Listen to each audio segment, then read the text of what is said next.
Une série de crimes au sein d'une petite communauté rurale laisse la population en état de choc et de peur.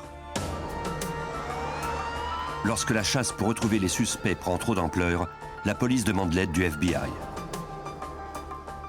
Les agents devront parcourir plus d'1 millier de kilomètres pour retrouver ces redoutables criminels avant que d'autres innocentes victimes ne croisent leur route.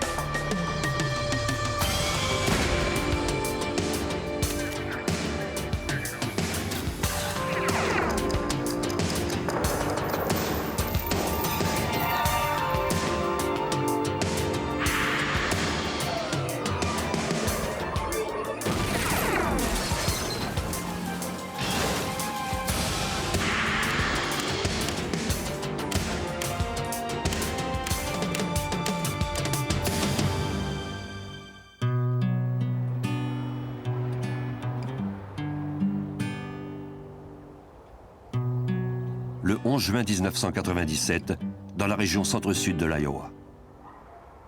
Cette région rurale où abondent fermes agricoles et fermes d'élevage était déjà animée alors que l'aube laissait place au matin. La plupart des ouvriers agricoles étaient arrivés plusieurs heures plus tôt pour commencer les travaux quotidiens. Pourtant, une des ouvrières, qui d'habitude ne manquait jamais le travail sans avertir, était absente ce matin-là. Son patron, un fermier de la région, s'inquiéta en constatant qu'elle ne répondait pas au téléphone. Comme elle vivait seule, il se rendit jeter un coup d'œil chez elle. Il remarqua alors que son pick-up n'était pas garé dans l'allée et que la porte d'entrée était entr'ouverte.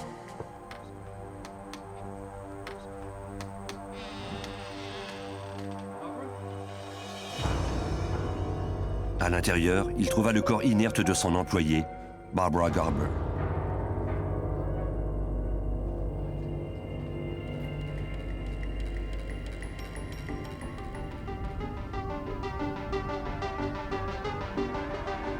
Le chef de police Paul de Geest du bureau du shérif de Massachusetts County répondit à son appel au service d'urgence. Au cours de mes 20 années de travail au sein des forces policières, j'ai eu affaire à 5 ou 6 homicides.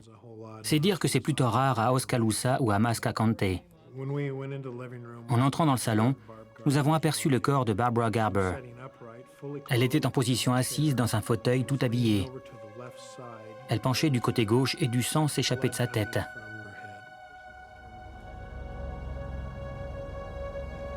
Le shérif appela les experts du service d'investigation criminelle de l'Iowa pour faire l'examen de la scène. La femme dans la quarantaine avait reçu 4 projectiles à bout portant alors qu'elle était assise dans un fauteuil. Les techniciens recueillirent des douilles de projectiles 22 près de la victime. À ses pieds, ils trouvèrent les restes de son petit déjeuner. L'absence d'autres blessures sur le corps indiquait qu'il n'y avait pas eu de lutte, comme nous l'explique l'agent spécial Michael Berrier de l'État de l'Iowa. Il ne semblait pas y avoir eu entrée par effraction.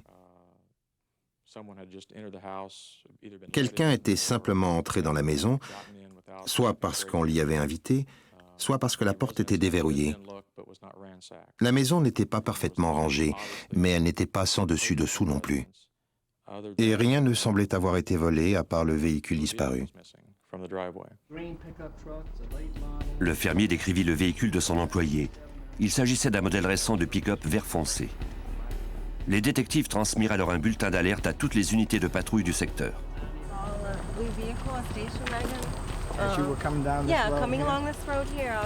Ils interrogèrent ensuite la voisine la plus proche qui vivait à 1/2 kilomètre de la victime. Elle avait remarqué quelque chose peu avant l'aube, au moment où elle partait travailler. Une voiture à haillons bleus ou une familiale reculait de l'allée de la maison de Madame Garber. La voisine n'avait toutefois pas pu voir qui se trouvait à l'intérieur et elle n'avait pas noté le numéro de plaque d'immatriculation. On nous a décrit ce véhicule comme étant une vieille voiture de type familial de couleur bleue. Comme on n'avait jamais aperçu ce véhicule à la résidence Garber auparavant, nous avons commencé à croire qu'il s'agissait peut-être de la voiture du suspect.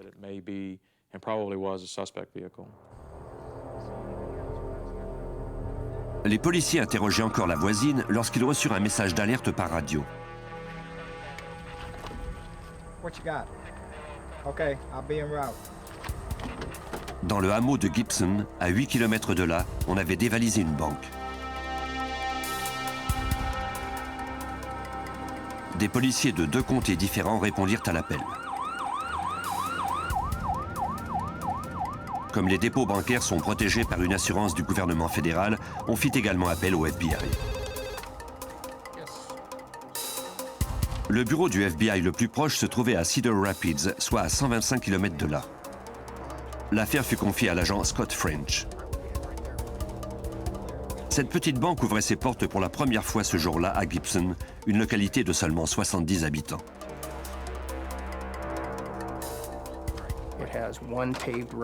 Il n'y a qu'une route pavée à Gibson. Sinon, toutes les fermes sont reliées par des routes de gravier qui mènent à l'extérieur du village. L'agent French devait compter 1 heure pour se rendre sur place. Les policiers du comté, qui arrivèrent avant lui, établirent un périmètre de sécurité avant de prendre les dépositions des témoins. Selon les employés de la banque, le vol avait eu lieu à 10 heures. Il n'y avait aucun client et le gardien de sécurité n'avait pas encore commencé son quart de travail. Seule une caissière et le gérant étaient là lors du vol.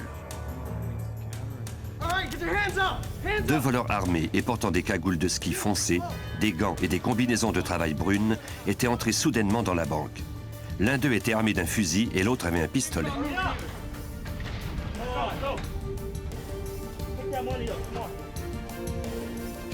Les voleurs avaient mis les piles de billets de banque dans des sacs à ordures.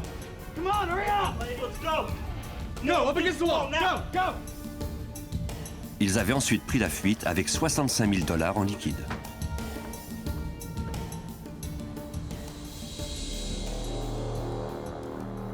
Malgré leur cagoule, les employés croyaient que les 2 hommes étaient de race blanche. La banque d'épargne de Gibson n'avait aucun système de sécurité, c'est-à-dire aucune caméra vidéo pour filmer le vol. Cela nous rendait la tâche difficile car nous avions pour seul indice les dépositions des témoins. Une seule personne avait assisté à la scène à l'extérieur de l'établissement, une fillette de 10 ans. Elle déclara aux enquêteurs qu'elle était à vélo de l'autre côté de la rue lorsque ça s'était produit. 2 hommes portant des cagoules étaient sortis d'une voiture grise avant de s'engouffrer dans la banque. La fillette était partie avant que les voleurs n'en ressortent. Elle était trop jeune et avait eu trop peur pour noter le numéro de plaque d'immatriculation. Les policiers avisèrent immédiatement toutes les unités de patrouille de surveiller toute berline grise, car c'était probablement la voiture que les voleurs avaient utilisée pour prendre la fuite. Dans cette affaire, j'avais l'impression que les voleurs venaient de la région. Premièrement, la banque de Gibson était située dans un village très isolé. Deuxièmement, les 2 hommes portaient des combinaisons de travail, ce qui est très fréquent chez les ouvriers d'ici.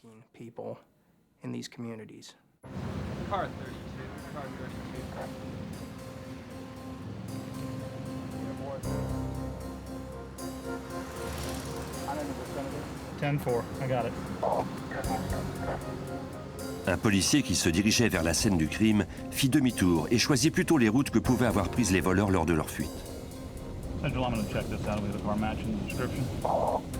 À 4 km de la banque, il aperçut une berline grise abandonnée au milieu d'un champ. Il n'y avait personne autour. Il vérifia la voiture et appela au poste pour donner le numéro de plaque d'immatriculation.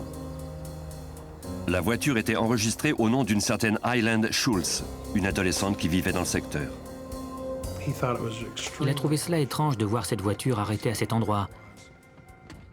Comme il savait que sa propriétaire ne vivait qu'à quelques kilomètres de là, il s'est rendu chez elle. Cette petite population rurale de l'Iowa était très unie et le policier connaissait bien la famille Schultz. Il sonna mais n'obtint aucune réponse.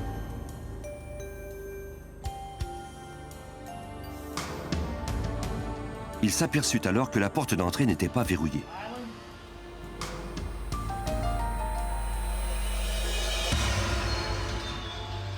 À l'intérieur, il trouva Hyland Schultz, 18 ans, gisant sur le sol, tué par balle. Il appela au poste pour obtenir de l'aide. Le chef de police Paul de Geest de Masca County eut alors l'intime conviction que ce deuxième homicide et le vol de la banque étaient reliés au premier meurtre. Nous étions presque sûrs que tous ces crimes étaient le fait des mêmes individus. Ils avaient tous été commis à l'intérieur d'un rayon de 8 km. Et encore une fois, ce n'est pas le genre de choses qui se produit souvent dans cette région rurale de l'Iowa. 2 meurtres et un vol de banque en moins de 2 heures.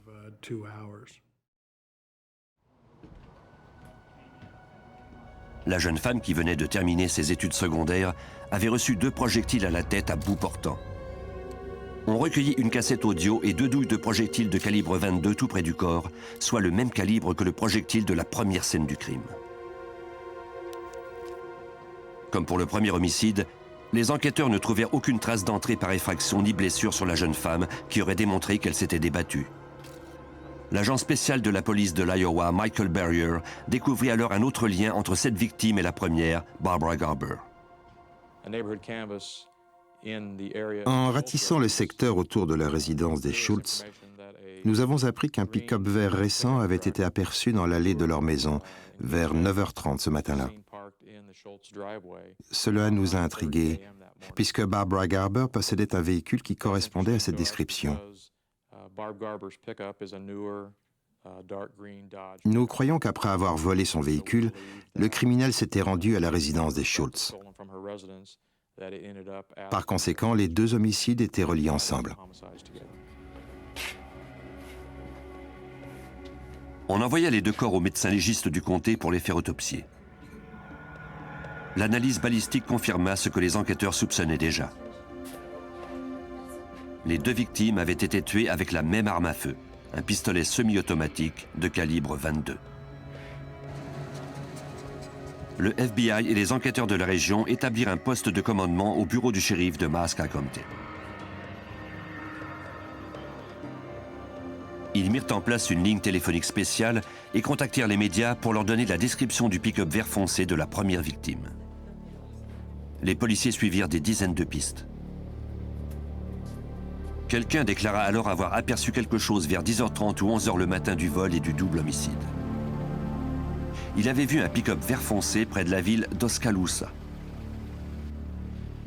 Le témoin identifia le conducteur qui vivait dans la région. Il ne l'avait toutefois jamais vu à bord de ce véhicule. Il y avait un passager à bord, mais le pick-up recula avant qu'il n'ait eu le temps de l'identifier. L'individu qui nous a dit avoir aperçu le pick-up avait identifié un certain Jamie McMahon. Il le connaissait assez pour l'avoir bien reconnu, et il était absolument sûr qu'il s'agissait de lui. Il nous a également dit qu'un autre individu se trouvait dans le véhicule, mais qu'il n'avait pas pu le voir d'assez près pour dire s'il s'agissait d'un homme ou d'une femme. Il savait seulement qu'il y avait un passager à bord.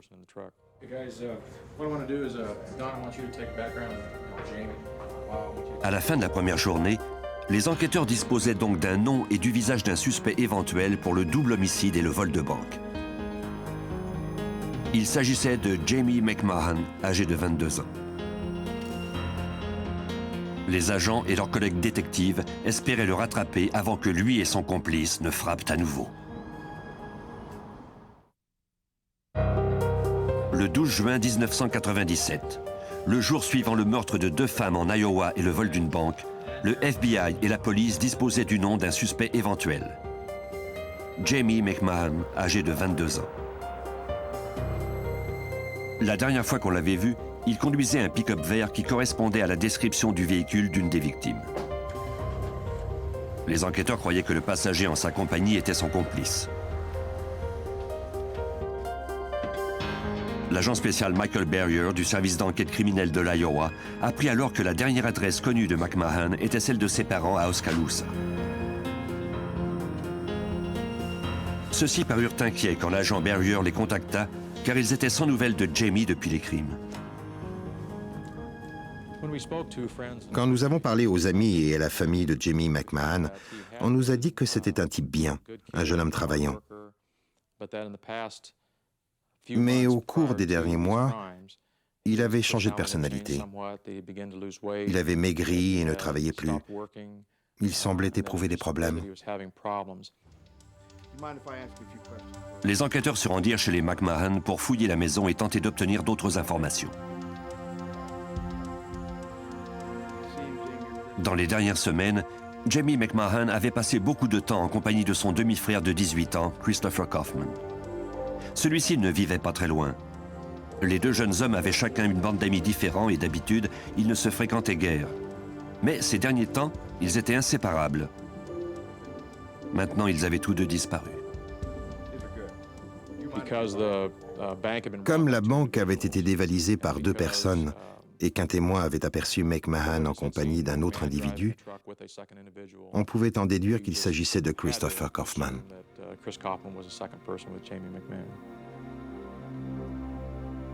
Les détectives interrogèrent les amis de McMahon qui se rappelaient l'avoir vu pour la dernière fois en compagnie de Kaufman tard le soir précédant les crimes au volant d'une vieille familiale bleue. L'un des amis de McMahon lui avait prêté sa voiture au cours des derniers mois parce que ce dernier n'avait pas les moyens de s'en offrir une, comme nous l'explique Paul de Geest du bureau du shérif de Massac County. Ce véhicule était une voiture familiale bleue. Elle aurait pu ressembler à une voiture à haillons si on la suivait sur la route. Elle correspondait à la voiture aperçue par la voisine de Barbara Garber dans son allée plus tôt ce matin-là.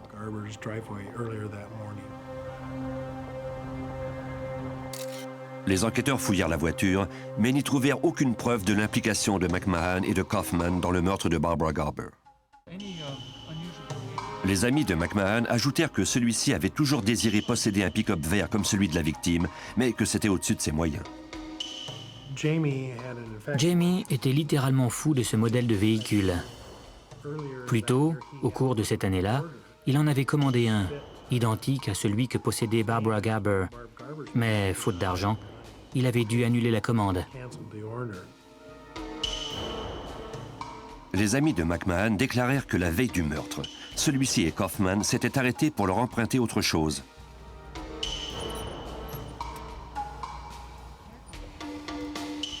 Un pistolet semi-automatique de calibre 22 qu'ils comptaient utiliser sur des chats errants.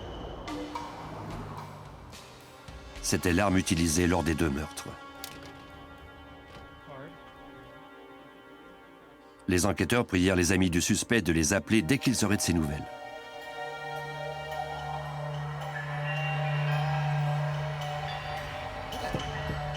Les autorités ne tardèrent pas à apprendre par d'autres amis que le présumé meurtrier avait fait un usage abusif de méthamphétamine depuis quelque temps. L'agent spécial Scott French était préoccupé par l'état mental du jeune homme, car ce stimulant créait facilement une dépendance.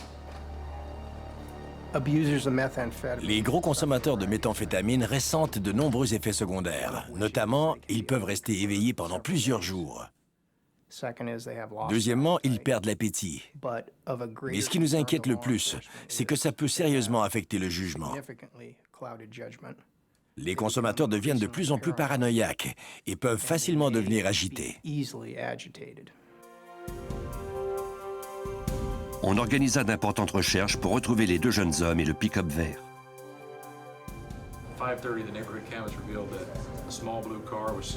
Des agents et des policiers avisèrent également d'autres autorités policières par le biais des médias partout dans le Midwest. On fit émettre des mandats d'arrestation au nom de McMahon et Kaufman pour homicide et fuite pour éviter une condamnation. Et dès le début, nous avons eu l'impression qu'ils avaient quitté l'État et toutes les suppositions sur l'endroit où ils allaient étaient aussi valables les unes que les autres.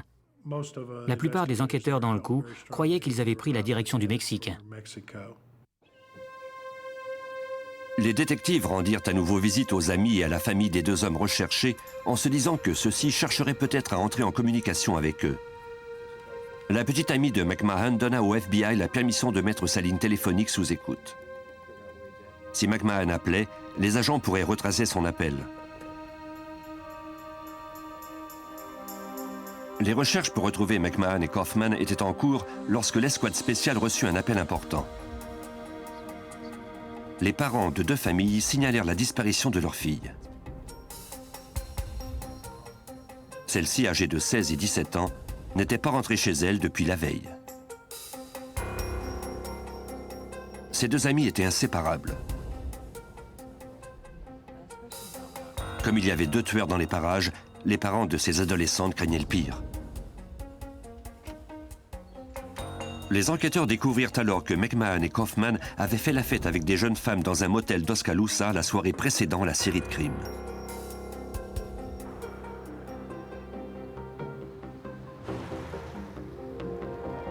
L'employé du motel déclara aux enquêteurs que ces jeunes femmes y avaient passé la nuit et qu'elles y étaient toujours le lendemain matin.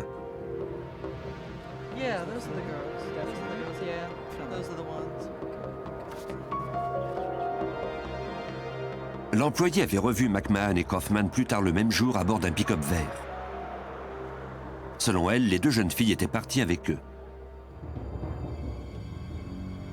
Les enquêteurs firent émettre un bulletin d'alerte national pour signaler que les fugitifs McMahon et Kaufman avaient été vus la dernière fois en Iowa en compagnie de 2 adolescentes.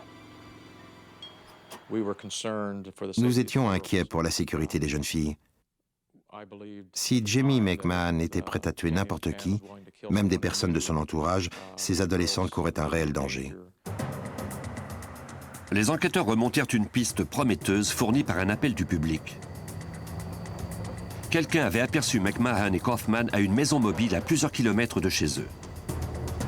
Il était impossible de savoir s'ils étaient encore armés, sous l'effet des méthamphétamines et si les adolescentes se trouvaient encore avec eux.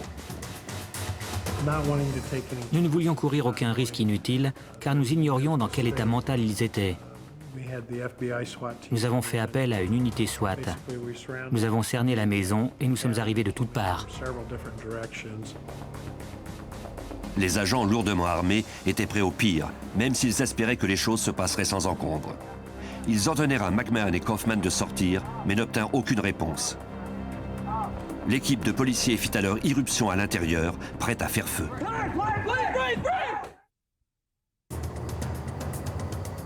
En juin 1997, les agents du FBI et ceux de l'État de l'Iowa firent irruption à l'intérieur d'une maison mobile. Depuis 2 jours, ils étaient à la poursuite de Jamie McMahon, 22 ans, et de son demi-frère Christopher Kaufman, âgé de 18 ans. Les 2 jeunes hommes étaient soupçonnés de 2 meurtres et d'un vol de banque de 65 000 $. 2 adolescentes disparues étaient peut-être avec eux.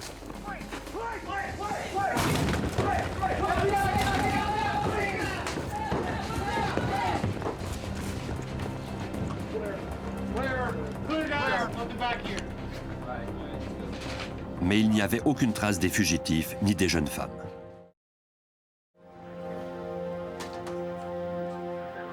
Des témoins d'aussi loin que du Texas au sud et du Minnesota au nord affirmèrent avoir aperçu les fugitifs à bord du pick-up vert volé. Avec 65 000 $ en poche et une avance de 12 heures sur les policiers, les 2 hommes pouvaient se trouver n'importe où, comme nous le raconte l'agent Michael Barrier de l'Iowa. Nous étions incapables de deviner où ils étaient rendus. Certaines informations nous laissaient croire qu'ils étaient au Minnesota. On nous avait dit également qu'ils avaient de la famille et des amis en Floride, mais nous n'avions aucune piste solide à suivre.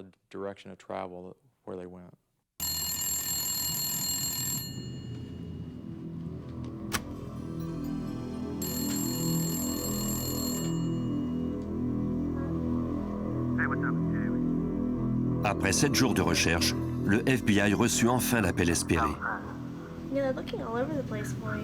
Les agents étaient déjà à l'écoute quand Jamie McMahon téléphona à son ex-petit ami. Au cours de cet appel, il lui demanda si les autorités avaient une idée de l'auteur des meurtres de Barbara Garber et Dylan Schultz. Il semblait chercher à avoir de l'information. Il voulait découvrir ce que nous savions et voir s'il était considéré comme des suspects dans cette affaire. Elle lui a alors répondu « As-tu fait quelque chose de mal?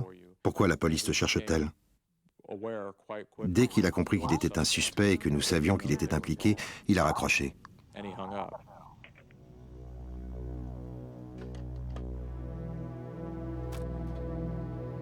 L'agent à l'écoute appela alors son superviseur au centre de commandement de Masca County.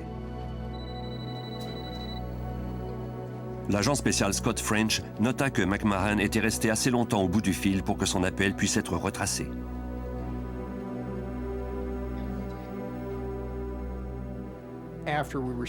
Après l'appel de McMahon, je me suis mis à la recherche de l'endroit d'où il avait appelé. Mais j'ai eu un problème avec la compagnie de téléphone qui se trouvait à l'extérieur de notre zone. On a pu me donner le numéro de téléphone que le lendemain. Le présumé meurtrier avait téléphoné d'un hôtel de Kissimmee, en Floride. On montra une photo d'eux à l'employé qui n'eut aucun mal à les reconnaître.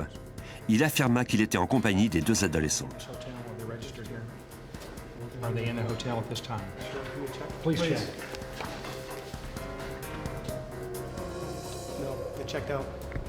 Manque de chance, ils venaient tout juste de partir. Le retard de la compagnie à fournir le numéro avait donné à McMahon et Kaufman juste assez de temps pour conserver leur avance. McMahon and Kaufman are gone. We missed them. So they know we're looking for him now. They know we're looking for him. Good. He's saying the girls. Les agents craignaient d'avoir encore plus de mal à retrouver les suspects maintenant qu'ils savaient que le FBI était à leur trousse. All right. All right, well, thanks, and I'll get back on this. All right. Bien que la police ait manqué McMahon et Kaufman en Floride, les deux adolescentes revinrent saines et sauves à la maison peu de temps après. Les enquêteurs les interrogèrent sur leur séjour en compagnie des fugitifs. Elles déclarèrent qu'elles étaient en compagnie des deux jeunes hommes au motel d'Oskaloosa la nuit précédant les crimes. Le lendemain matin, McMahon et Kaufman étaient revenus à bord d'un pick-up vert, les poches pleines d'argent. McMahon, l'aîné du groupe, leur avait offert de les emmener en Floride. Les deux adolescentes, très influençables, avaient accepté de les suivre sans poser de questions. Les filles nous ont dit qu'au début, elles ignoraient tout des homicides. Elles ne savaient pas non plus qu'il y avait eu un vol de banque, même si elles s'étaient bien rendues compte qu'ils avaient dû faire quelque chose pour se retrouver subitement avec autant d'argent.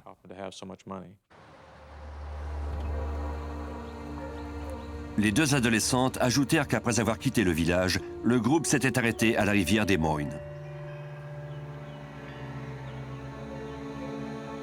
Là, un des deux hommes avait jeté un sac de toile dans l'eau sans leur dire ce qu'il contenait. Ensuite, le groupe avait pris la direction de la Floride.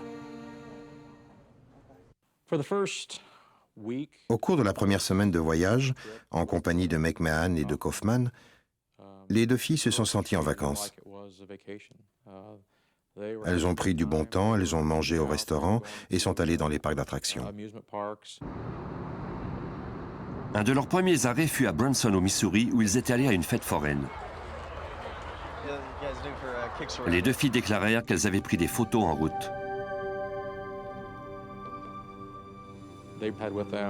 Elles avaient apporté des caméras jetables. Nous avons fait développer les photos.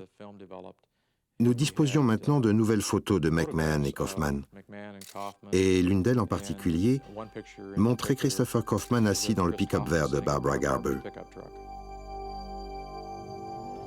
Après un arrêt à Disney World, McMahon et Kaufman avouèrent finalement aux deux adolescentes avoir commis des meurtres et un vol de banque. Kaufman s'était teint les cheveux en blond. Sous l'effet des méthamphétamines, les deux hommes leur dirent qu'ils n'hésiteraient pas à les tuer elles aussi. Les deux adolescentes avaient de plus en plus peur. Elles demandèrent aux deux hommes de les laisser rentrer chez elles. McMahon leur donna alors assez d'argent pour prendre un taxi et acheter 2 billets de train pour l'Iowa.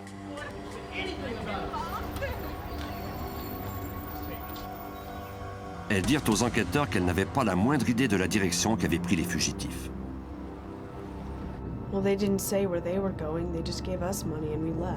Les enquêteurs en conclurent qu'elles n'étaient pas impliquées dans les crimes puisqu'elles étaient restées au motel d'Oskaloosa au moment où ils avaient été commis.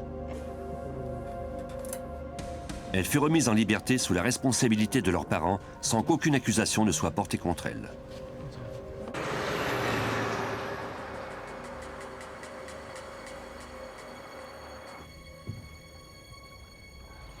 À la rivière des Moines, un policier qui n'était pas de service trouva un sac dans l'eau.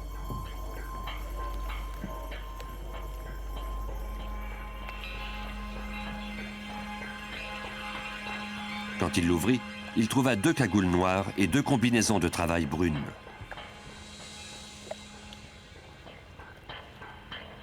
Le policier trouva également un porte-monnaie et un permis de conduire. Il appela les autorités pour leur remettre ces indices. Le porte-monnaie et le permis de conduire appartenaient à Highland Schultz. Quant aux vêtements et aux cagoules, ils correspondaient à la description de ce que portaient les voleurs de la banque partis avec 65 000 $ en argent liquide. Jamie McMahon et Christopher Kaufman étaient toujours les principaux suspects. Ils parcouraient les routes en liberté, armés et toujours sous l'influence de la drogue. Le 30 juin 1997, soit 19 jours après le début des recherches pour retrouver McMahon et Kaufman, le bureau du shérif d'Escambia County en Floride reçut un appel.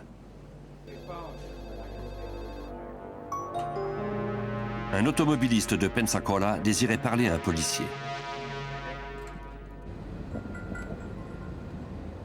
Il lui dit qu'il conduisait son auto sur l'autoroute lorsqu'il avait remarqué un pick-up vert. La veille, il avait vu un reportage sur la chasse à l'homme menée contre McMahon et Kaufman. Comme le véhicule correspondait à la description de celui des fugitifs, il l'avait doublé pour le voir de plus près. Il avait alors reconnu le visage du conducteur pour l'avoir vu à la télévision. De plus, le véhicule portait des plaques d'immatriculation de l'Iowa. L'automobiliste s'était arrêté pour appeler la police d'Escambia. La description du véhicule fourni par les autorités de l'Iowa était la même. Mais avant de passer à l'action, il fallait s'assurer qu'il ne s'agissait pas d'une autre fausse piste. C'était prometteur compte tenu du fait que les suspects avaient été aperçus pour la dernière fois en Floride. Les policiers de l'Iowa firent parvenir au shérif de Pensacola le numéro de la plaque d'immatriculation du véhicule et les photos des deux demi-frères. Ils prirent soin de les mettre en garde car les fugitifs étaient armés et considérés dangereux.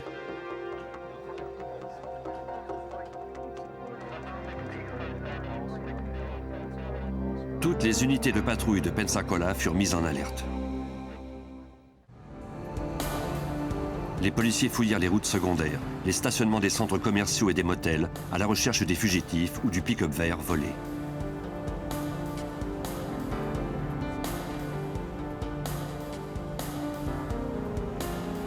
Dans le stationnement d'un motel, deux policiers remarquèrent finalement un pick-up vert. Généralement, les clients garent leur voiture devant leur chambre, mais dans ce cas-ci, le pick-up était presque à l'arrière, dissimulé par une clôture. Après vérification, on constata que la plaque d'immatriculation et le véhicule correspondaient à la description. C'était bien celui de la victime du meurtre en Iowa. Il n'y avait pas une seconde à perdre si on voulait arrêter les fugitifs avant qu'ils ne reprennent leur cavale.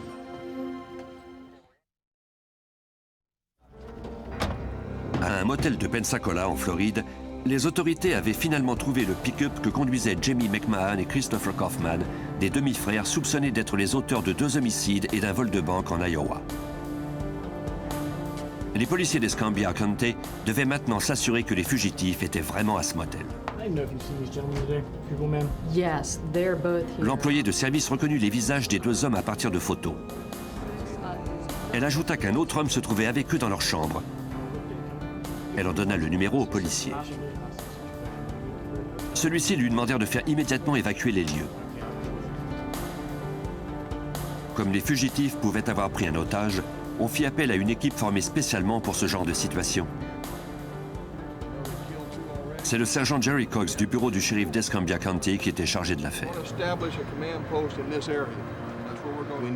Nous savions qu'ils étaient armés et qu'ils étaient des présumés meurtriers. Nous savions aussi qu'ils avaient volé une banque. Ces individus étaient des criminels violents. Nous avons donc appelé notre unité SWAT et les négociateurs en cas de situation de crise avant de nous rendre au motel. L'établissement avait été évacué.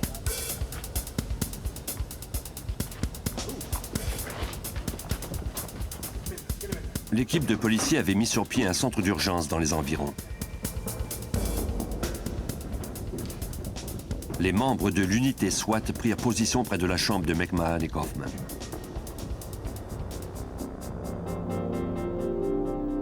Des tireurs d'élite se postèrent sur un toit.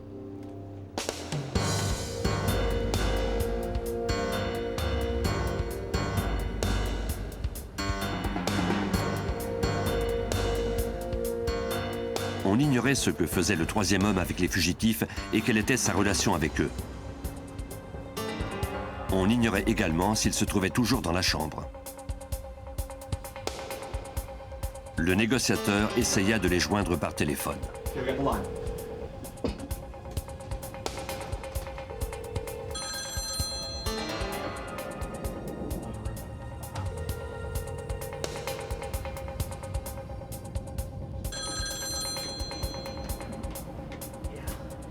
À en juger par le ton de voix de l'individu qui répondit, ce n'était pas un des fugitifs.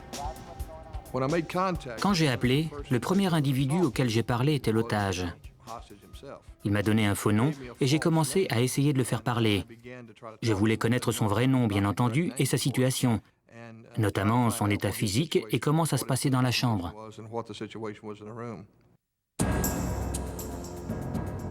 L'homme déclara qu'il avait rencontré les fugitifs en faisant de l'autostop. Il avait fait la fête avec eux. Les deux hommes étaient restés 4 jours sans dormir, sous l'effet des méthamphétamines, mais ils s'étaient enfin endormis, écroulés de fatigue. L'homme avait appris depuis peu qu'ils étaient soupçonnés de meurtre et constaté qu'ils étaient armés. Le négociateur tenta de le convaincre de sortir de la chambre en lui assurant qu'une équipe de secours l'attendrait dehors dès qu'il ouvrirait la porte. Mais pendant que l'homme hésitait à passer à l'action, McMahon se réveilla. One of them's getting up. But it's the cops, man. You guys gotta let me out of here. Une de mes plus grandes inquiétudes, c'était qu'il consommait de la drogue et qu'il en avait abusé pendant plusieurs jours d'affilée. Quand vient le temps de négocier avec des gens sous l'influence de la drogue ou de l'alcool, il faut savoir comment ces produits chimiques peuvent altérer la personnalité d'un individu et ses réactions. Il peut devenir très agressif. Après 3 semaines de ce régime de drogue, les fugitifs n'avaient certainement plus les idées très claires s'ils réfléchissaient encore un temps soit peu.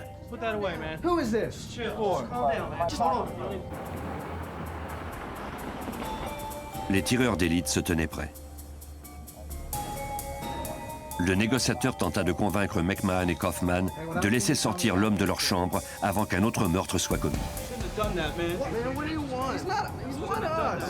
Just no, I'm out. No way, man. Just gonna walk out? There's no way. All right, fine. He don't mean nothing crap to us. Let the hostage go. Man, Chris, let him go, man. Après 2 heures, les 2 hommes le laissèrent enfin sortir sains et saufs.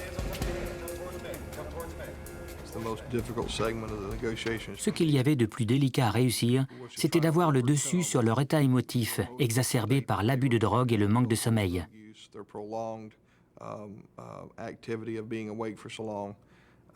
J'espérais réussir à ce que tout cela puisse se terminer sans violence.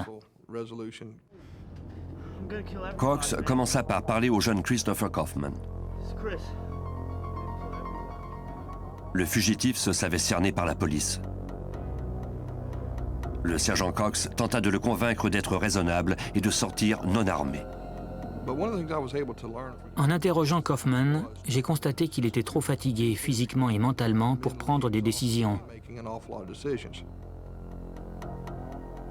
Épuisé, Kaufman passa le combiné à son demi-frère Jamie. Le négociateur remarqua que celui-ci semblait plus lucide et plus réfléchi que son jeune frère. Il se servit de ce fait pour tenter de les isoler l'un de l'autre. Je lui ai alors dit, il me semble évident que c'est toi qui mènes la barque. Je dois maintenant te demander de prendre les choses en main et de faire quelque chose pour moi. Il m'a demandé de quoi il s'agissait. Je lui ai répondu, tu dois t'occuper de ton frère. Tu dois absolument le sortir de là. La tactique fonctionne.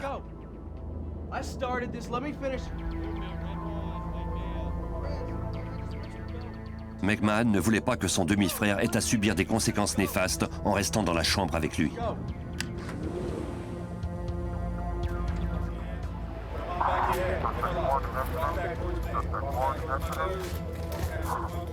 Des membres de l'unité SWAT arrêtèrent Christopher Kaufman. Maintenant, il ne restait plus qu'à s'occuper de son frère. McMahon semblait découragé face à sa situation et indécis. Le jeune homme de 22 ans commença à trouver le suicide moins terrifiant qu'une peine de prison à vie. J'ai entendu ce qui m'a semblé être une arme qu'on charge. Il avait un pistolet automatique avec lui et j'ai eu l'impression qu'il avait actionné la glissière pour introduire un projectile et charger le pistolet. Cela m'a inquiété et j'ai transmis cette information à nos supérieurs et à l'unité SWAT. La fatigue et la drogue avaient altéré le jugement de McMahon. Il redoutait de passer le reste de ses jours derrière les barreaux. Confus et désespéré, il se tourna alors vers le négociateur. Ce qui semblait fonctionner le mieux, c'était quand je lui rappelais que tant qu'il y avait de la vie, il y avait de l'espoir. Il avait une chance, mais s'il mourait, il n'aurait plus aucune chance. De plus, comme il n'y a pas de peine de mort en Iowa, il aurait de nombreuses années devant lui pour tenter de comprendre ce qui lui était arrivé. McMahon finit par se ranger du côté du négociateur. 4 heures après le début des négociations, le dernier fugitif sortit enfin de sa chambre, sans armes, ainsi qu'on le lui avait demandé. Le négociateur était parvenu à résoudre la situation sans qu'une goutte de sang ne soit versée. Les policiers fouillèrent la chambre de motel. Ils y trouvèrent 29 des 65 000 $ volés et un pistolet semi-automatique de calibre 22. Sur toutes les tables se trouvaient des bouteilles de bière, de la marijuana et des méthamphétamines. Par des analyses balistiques, on confirma que c'était bien l'arme qui avait servi à tuer les 2 hommes en Iowa. Les autorités questionnèrent les 2 hommes séparément. I understand from your brother that you committed both of the murders. No. One of them. Tell me about it. Kaufman déclara aux enquêteurs que le vol de banque était l'idée de son demi-frère. Mais pour réussir ce coup, il devait trouver une voiture. McMahon avait déjà un œil sur le pick-up de la première victime. Il désirait l'utiliser pour prendre la fuite. Friend's house. You mind if I use your phone real quick? Barbara Garber connaissait les 2 jeunes hommes et les laissa entrer chez elle. Man, just put the phone right back down, please. Shut up, man. Just sit down right there. Just sit down. Just sit down! Selon Kaufman, une fois à l'intérieur, son demi-frère le poussa à la tuer. Just do it! All right, do it! Ainsi, une fois Garber morte, elle ne pourrait pas signaler la disparition de son véhicule.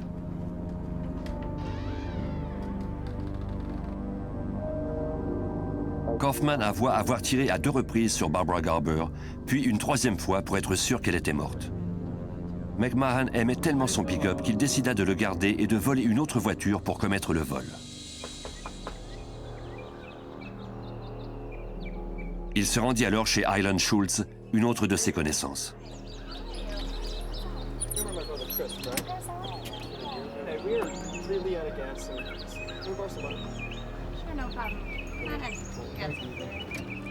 Comme Barbara Garber, elle fit entrer McMahon et Kaufman chez elle. Ils lui dirent qu'ils devaient trouver de l'argent pour faire le plein d'essence. Elle leur prêta 5 $. That's fun. For now. Yeah. Thank you. Toujours selon Kaufman, alors qu'elle se penchait pour mettre de la musique, McMahon lui tira une balle dans la nuque. Pour s'assurer qu'elle était morte, il lui tira à nouveau une balle entre les 2 yeux.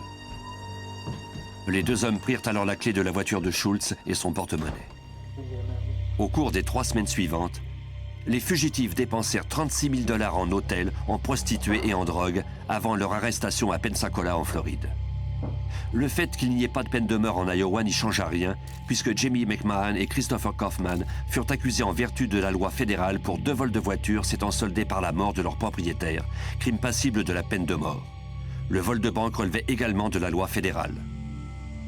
Pour s'éviter le pire, les demi-frères plaidèrent coupables à toutes les accusations portées contre eux, qu'elles soient de juridiction fédérale ou de celle de l'État. Leur condamnation laissa de nombreuses questions sans réponse pour la population de l'Iowa, tout comme pour Paul de Geest de la police de Massachusetts County.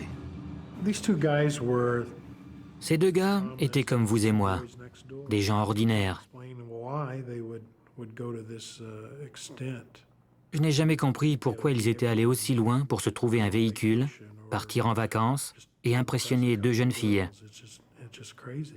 C'était complètement fou. On n'aurait jamais pu deviner que c'était le genre de personne à en arriver là.